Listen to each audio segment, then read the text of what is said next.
Ayan, isang mapagpalang araw po sa inyong lahat mga kabisnes at good evening po sa inyong lahat. Sana sa oras na ito nasa mabuti po kayong kalagayan mga kabisnes naming minamahal. At yun, nagluto po ako ng tilapia, nagpaksiw po ako mga kabisnes. Ayun o. Yung nilutuan ko rice cooker. Ayun po mga kabisnes. Kasi yung yung gasol napuno po ng tubig.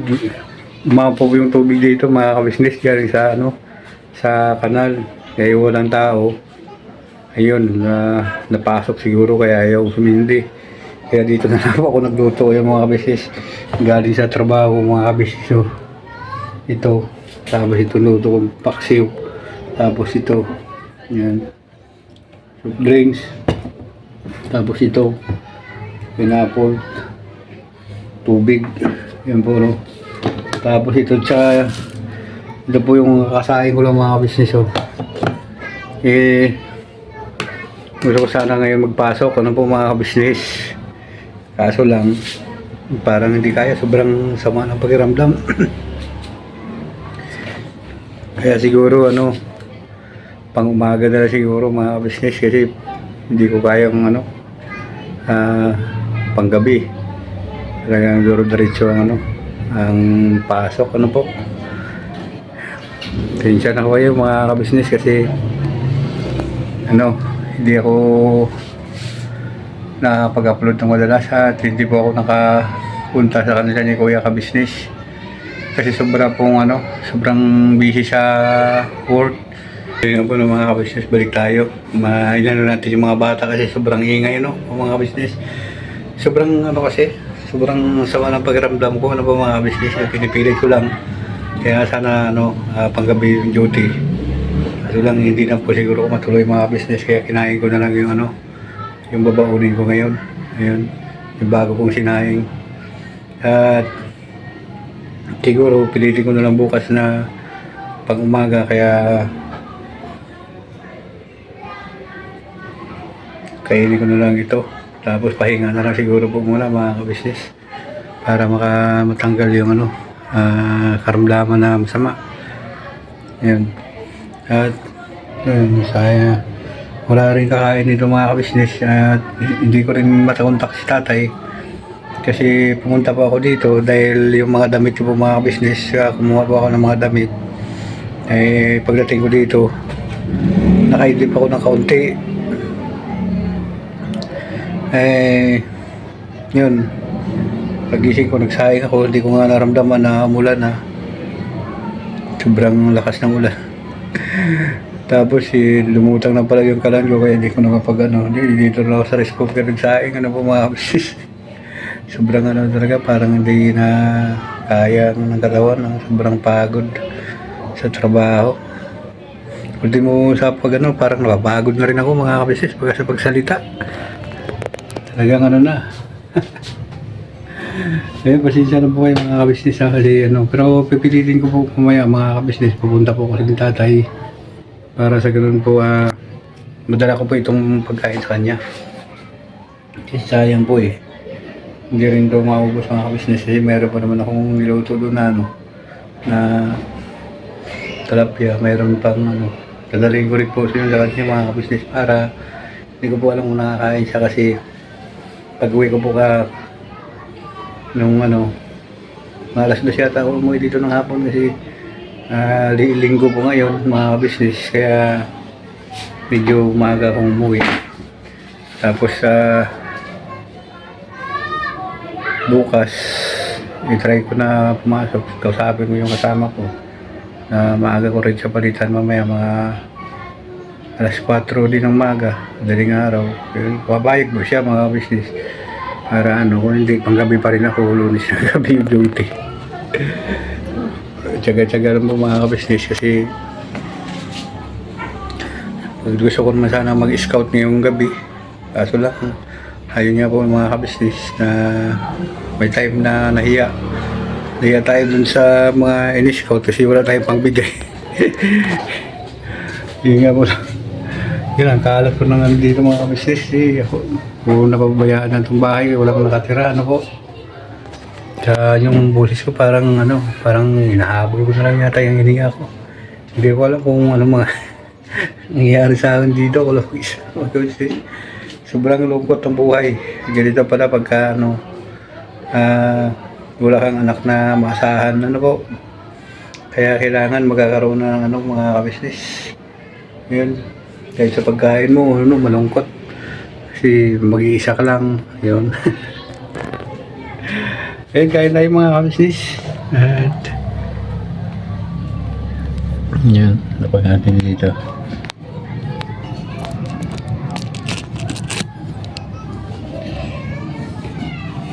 Yan. Kain mo tayo mga business.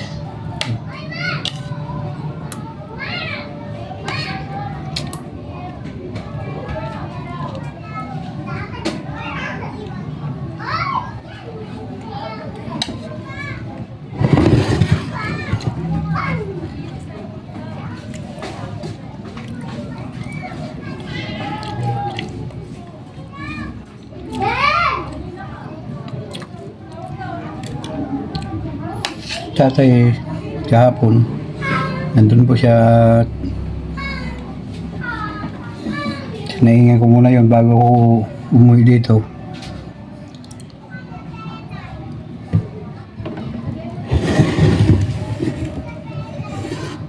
Kasi ang daming butas dito sa bubong mga business, kaya ang ginawa ko, bumili muna ng bulkasel tapos nilagyan ng bulkasel, pero marami pa rin tulo.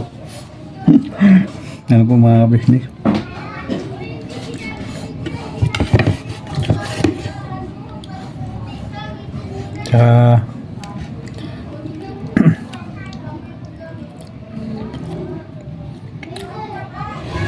Gustuhin mo sana na magpahinga dahil hindi nakaalay ng katawan. Kaso lang naman tayo magawa. Yun talaga ang buhay.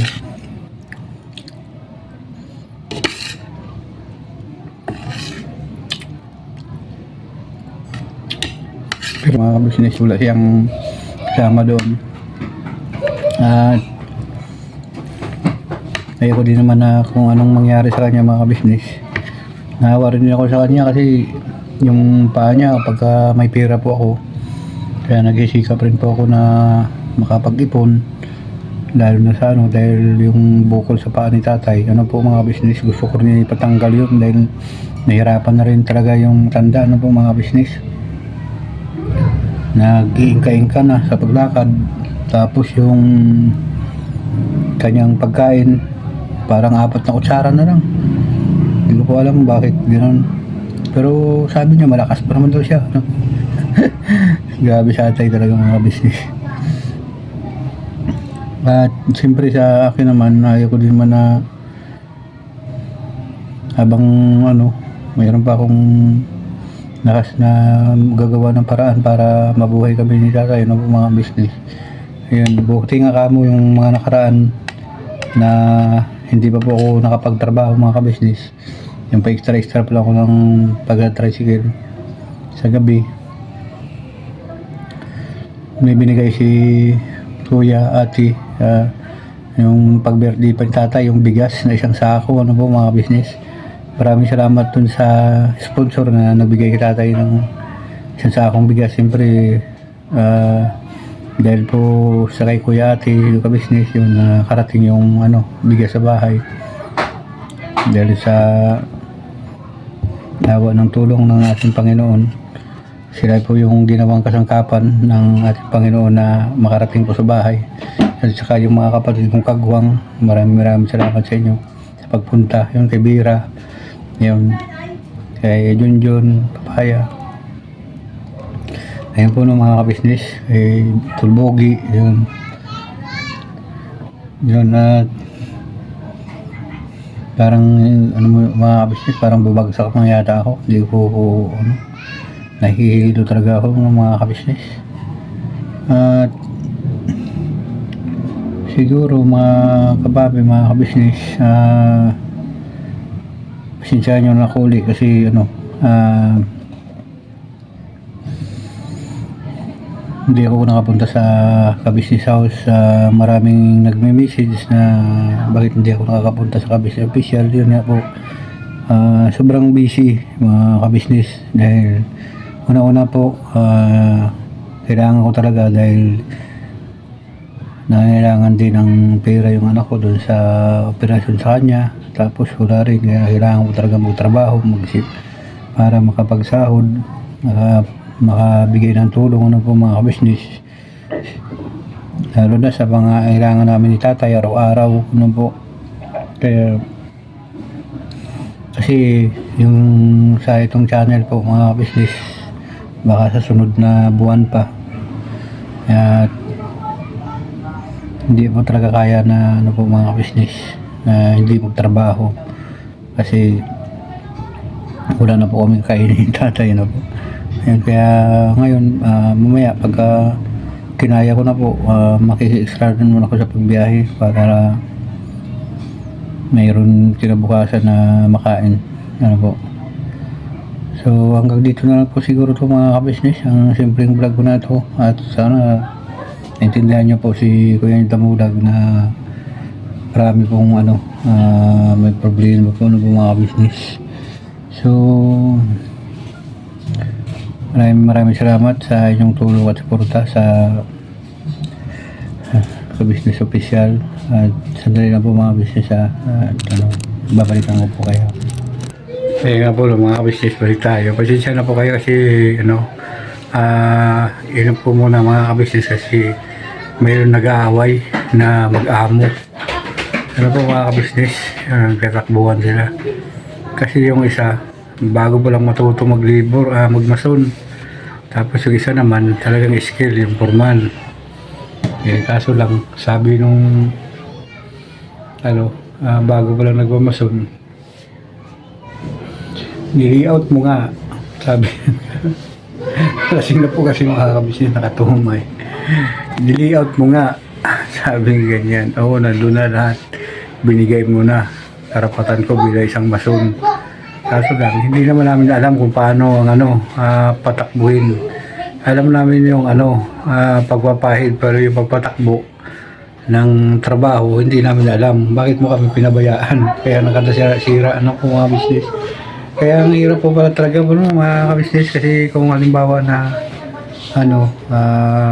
ganun pala kalagayan, hindi mo pa kayang gampanan yung yung trabaho na yan, tapos hindi ka alalayan ng nakakataas, hindi rin pala mag-i-improve. At nagalit din siya dun sa nagmamason kasi wala pareho sila walang kita, pareho sila po nabagsak po kasi hindi na yung trabaho wala rin siya sweldo. Kaya naglasing po yung dalawa, nag-away, suntukan mo sila siguro. Ayun, sakit, sobrang sakit ako mga business. Kaya nasandal po ako dito mga business, nahihilo talaga ako. At siguro kulang sa tulog ko na po mga business. Kaya kailangan ko lang po siguro matulog na po mga business. So hanggang dito na lang po mga kapapi, mga ka-business, ang simpleng vlog na ito, at maraming salamat sa pagtulong sa ka-business official, Papa Dins TV, at siyempre sa kay Mrs. KB official, sa kay Bus, sa pamilya ka-business, at sa may mga kapatid kong kagwang, Lito Bira official, Medyo Kagwang official, at Editor Darrell official. Ano po mga ka-business. At saka siyempre dyan sa sa ating mga minamahal na Luzon, Visayas, Mindanao, sa mga kamag-anak ko, sana nasa mabuti po kayong kalagayan ngayon at malayo kayo sa sakit. Ganoon din sa mga kapatid ko dyan sa Negros, dahil ingat kayo dyan at masama laging panahon, biglang ulan, biglang init, po. Siyempre lalo na sa mga kabisnes natin minamahal dyan sa ibang bansa, medyo talaga magulo po. Ingat po kayo lagi at laging tayong manalangin mga kapapi, mga kabisnes. Hanggang dito na lang ang simpleng vlog na ito mga kabisnes na minamahal. Saan man kayo sa paling ng mundo, I love you po sa inyong lahat. Never say goodbye, tomorrow is another day. Birabanot lang po tayo mga kabisnes.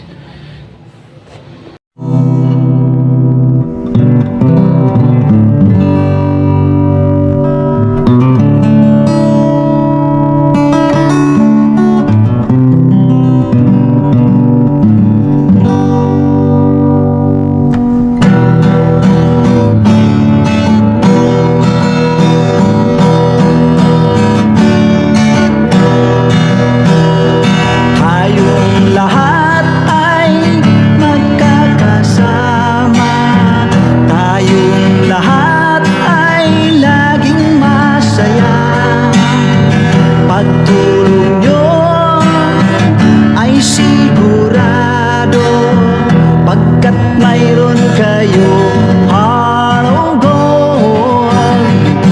Mahal namin kayo, mahal namin kayo. Pinunukan my heart of gold.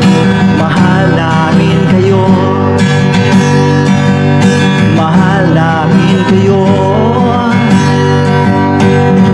Minahal kayo ng mga tao kahit saan panig nitong mundo, pagkat mayroon kayong heart of gold. Mahal namin kayo, mahal namin kayo. Keep it for a heart of gold. Mahal namin kayo. Pinunukan my heart of gold, pagkat mayroon kayo heart of gold. Mahal namin kayo, mahal namin kayo. Keep it for a heart of gold. Mahal namin kayo. Pinunukan my heart of gold. Mahal namin kayo. Ang dami mong natutulungan, hindi ka nag-aalinlangan. Pamilya at pangkabuhayan, tunay kang ang maaasahan.